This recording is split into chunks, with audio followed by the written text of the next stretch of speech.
Martin Luther believed that you could not be saved by your deeds. Your deeds were powerless to get you to heaven. They weren't going to affect God's mercy on you one way or the other.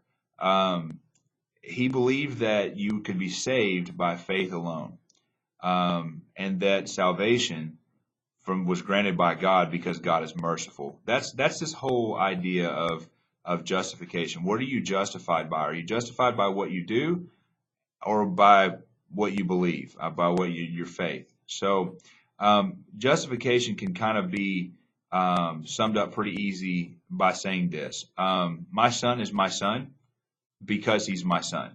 Could I disown him? Of course I could disown him. Will I ever disown him? No.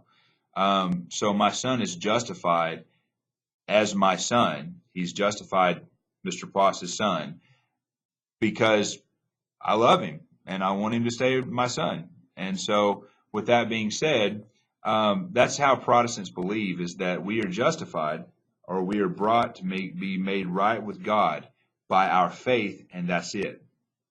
But the difference between this is the Catholics believe that you are justified by your faith, and that your faith and your works go together hand in hand to maintain your salvation. And so that's kind of the long and short of it. It's really kind of it's really kind of asinine to say this, but there have been wars after wars after wars. Today, there are still people fighting over, Catholics and Protestants are still fighting over this exact same dogma. It doesn't make any sense to me why anybody would kill somebody over something as dumb as this. But there's a 30 years war that's fixing to pop up here in just in the next couple of units that's over this. In Ireland, there are still problems. They're still fighting between the Catholics and the Protestants in Ireland for who's going to control. So it doesn't seem like it's that big of a deal, but it is a big deal.